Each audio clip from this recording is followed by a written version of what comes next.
Well, hello, and welcome again to the 2012fad.com. I will be your host for this evening, and my name is Charlie Bluehawk. Last night we talked about listen and watch, and what we might consider our white magic mantra, or our prayer against evil. And it goes like this: I listen to what you say, I watch what you do. And in my experience, which unfortunately is rather considerable, dealing with liars and psychopaths and frauds and cheats and thugs and bullies and liars, basically American government. This very, very simple phrase, I listen to what you say, I watch what you do, terrifies the average liar to the point where they'll literally turn white and run away. I actually only had one occasion to use it one-on-one, and when I said it to this woman whose whole life was based on hurting others, it was her lifestyle, it's her chosen lifestyle. And she actually told me at one point that she was studying to be a psychologist so she could, and I quote, learn how to hurt people more effectively, unquote. Sadly, the psychologists I've met in my life, I'd have to agree with that. Most people go into psychiatry or psychology simply to harm others. I've met exceptions to that, thank God. Lovely gentleman, an English gentleman and his wife that I met in New Zealand. Again, foreigners lured to their doom in New Zealand. His wife was a medical doctor, and he was a psychiatrist. No, he was a psychologist. He was a lovely man, and in the 3 years that I had known him for 3 years. He and his wife had been there for many years. He had yet to have a one-paying job in New Zealand, despite the fact they claim they desperately need doctors and psychiatrists and psychologists, which they do. And his wife, the medical doctor, somehow managed to get a job at the Wellington Hospital in Newtown, which she finally had to quit because they were so abusive to her, the New Zealanders. She had to quit. And she actually took a job as a part-time doctor way up north outside of the other major city of New Zealand, Auckland. I've never heard of a part-time doctor before, but she just couldn't take the abuse anymore. So there are, of course, good doctors and good psychiatrists and good psychologists. But in context of our discussion, this one woman was studying, I think she was going to Long Beach State, which is in Southern California, which is, again, a suburb of Los Angeles. She was learning to be a psychologist because, again, in her words, she wanted to learn how to hurt people more effectively. And she was really good at hurting people all on her own. And again, one of the reasons I fled the United States is I was actually tired of mental illness. I was just tired of trying to help the mentally disturbed. And I've also since discovered that everybody knows the difference between right and wrong. Everybody. Whether it's a very small child, very old person, someone who's clinically insane, a politician, a judge, a bank clerk. It doesn't matter how they're defined by their society. This person's criminally insane. Oh, that's nice. You know what? They still know the difference between right and wrong. They do. I used to do prison outreach. Boy, what a nightmare that was. These people knew the difference between right and wrong. They knew it. It's not that they didn't care, it's that they made a conscious choice. Right or wrong, good or evil. And so tonight I thought we might chat about 1 million armed Americans. And the difference 1 million armed Americans could make, not just to the former constitutional republic that was called the United States of America, which is today the corporation called the United States of America Incorporated, which, by the way, is an offshore corporation. The United States Corporation, or rather the corporation called the United States of America, is actually an offshore corporation. It's actually not even owned by Americans. I don't know who owns it, but I'll guarantee you it's not us.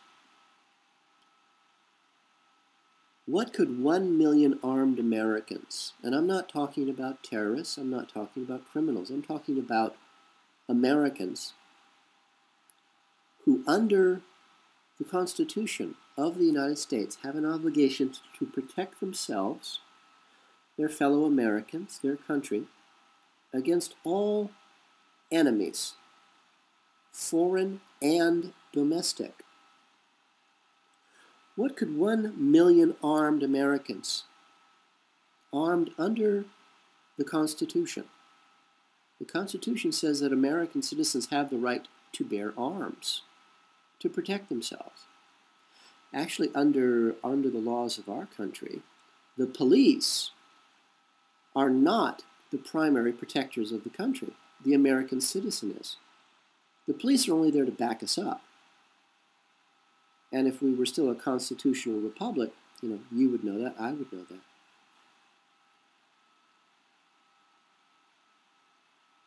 I'm trying to think of a way of saying, because most of you sadly are illiterate, I'm trying to think of a really nice way of saying you really need to read the Constitution of the United States.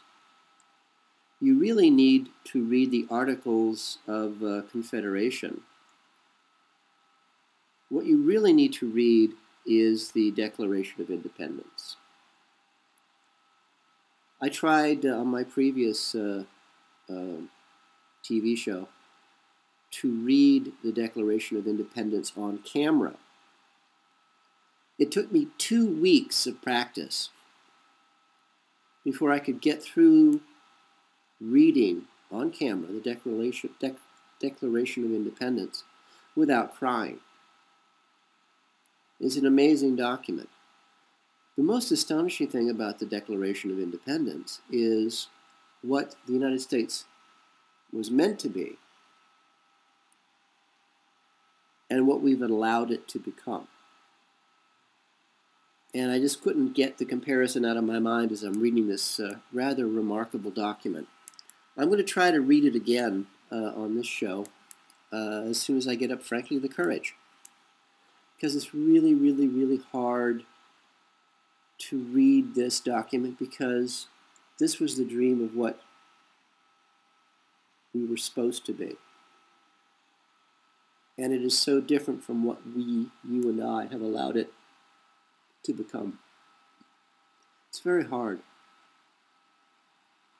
Well, let's just say, for the sake of argument, that you've actually read the Constitution, you actually know what it says.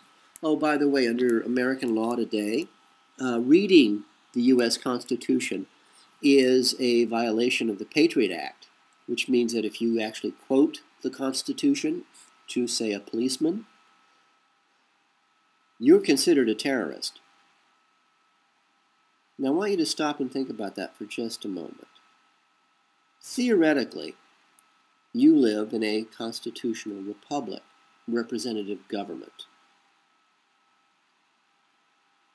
If you have a disagreement with a policeman, a cop, a judge, your banker, a politician, you say, if you say, under the Constitution, what you've done is illegal.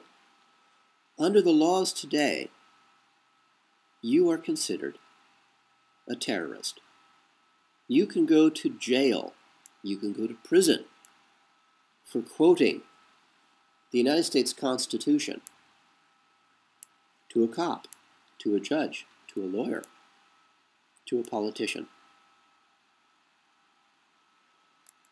I'm not even sure if you can understand that concept, frankly. You live in what was a constitutional republic, but if you quote the laws under which that constitutional republic was created, you're a terrorist. You can go to jail without charges filed against you, which, by the way, is against the Constitution of the United States. So let's talk about what 1 million armed Americans, not terrorists, not an army, not a civil war, but citizens, the citizenry of the United States, each with a weapon, held in full view. Nothing is hidden. Everything is disclosed. Now, who should go along with 1 million armed Americans? I'd say another million Americans with video cameras and video phones. One of the new tactics that our great leaders in the United States do now is if there are protests anywhere in the United States, you will see an army of soldiers, not American soldiers, but a corporate army in black, and they will corral you up, and the first thing they do is they steal your video cameras. So if I might make the suggestion, when you have a 1 million man army of American citizens bearing arms, each of you should have with you a companion, and that companion should have a video cell phone. And that cell phone should be going continuously, and that video footage should be telephoned, forwarded to a third person who's somewhere else in the country that cannot be automatically traced, and record the video footage of what 1 million armed Americans is doing every moment.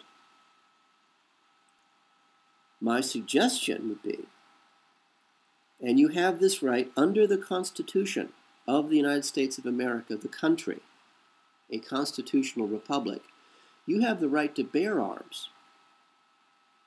And you have the right to defend yourself against all enemies, foreign and domestic. My recommendation would be go to the state capitol. And if you think the governor should be arrested, you arrest them.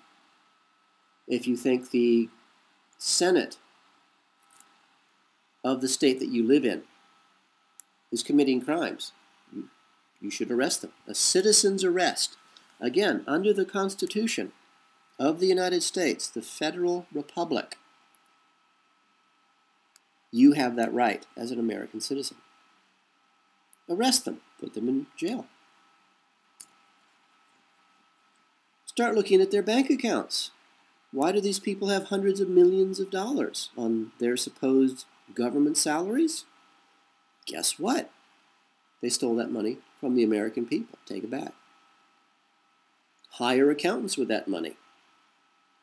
Keep accounts of everything. Start hiring people that you need to set up a real government. Hire people with the money that you've taken back from these crooks, these liars, these thieves. Get your state running again. Because under the Constitution, under the Articles of Confederation, which I believe is 1864, don't quote me, it says that the United States of America is not a nation of 51 states. There weren't 51 at the time, but bear with me. It says that the federal government in Washington, D.C. is simply a clearinghouse for these 51 individual nations to do business together, to come together as a federation. You see, the state of California is actually the nation of California. It does business with the nation of Nevada. And when it's engaged in trade between these two independent sovereign nations, theoretically that's what Washington, D.C. is for.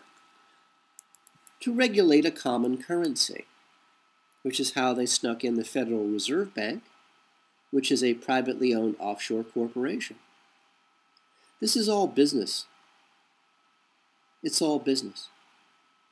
So, as the owners of, say, the state of California, the nation of California, as citizens of the constitutional republic of the United States, you are, or were, meant to be owners. Not the masters, not the politicians, you. You've been robbed. You got a gun. Your neighbors have guns. You're citizens. You have the right to bear arms.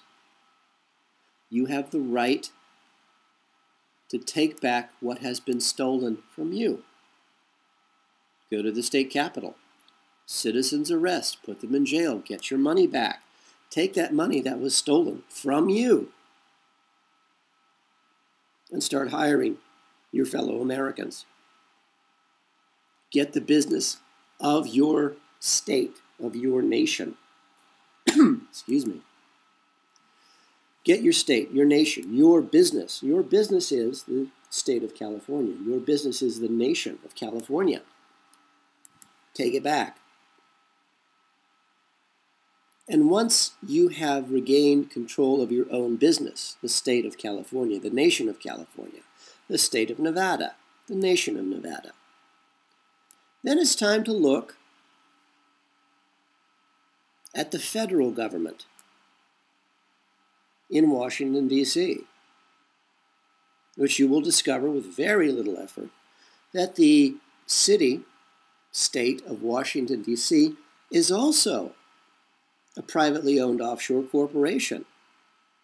So again, the question is, who owns this privately owned offshore corporation, which is the heart of a constitutional republic of 51 sovereign nations come together?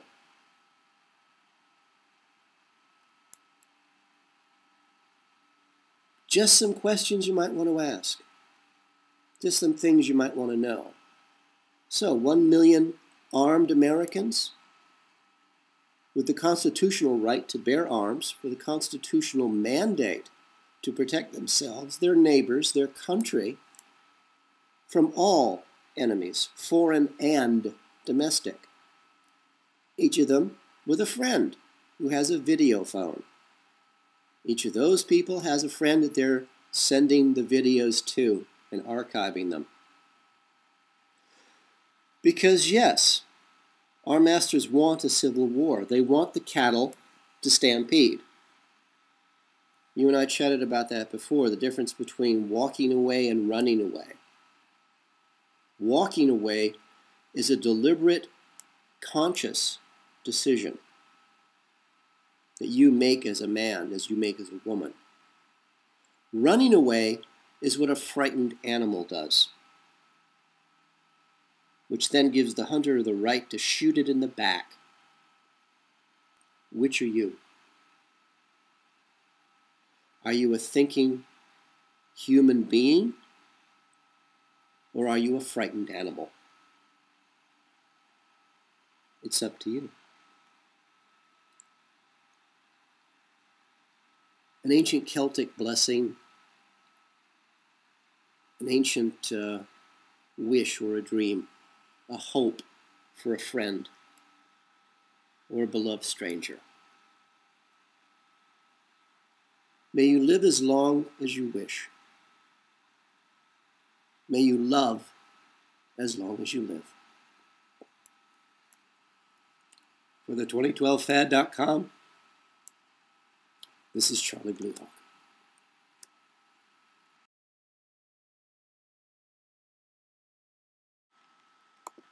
The 2012 Fad is brought to you by Coffee and Blood, Love Letters Between the Dead, a series of 5 erotica horror novels about a fallen angel finding his way back to regain his own soul, and how the CIA war against the human race, their black magic, captures and traps him in the body of a mind-controlled slave designed to hunt down and to kill their god, their Satan.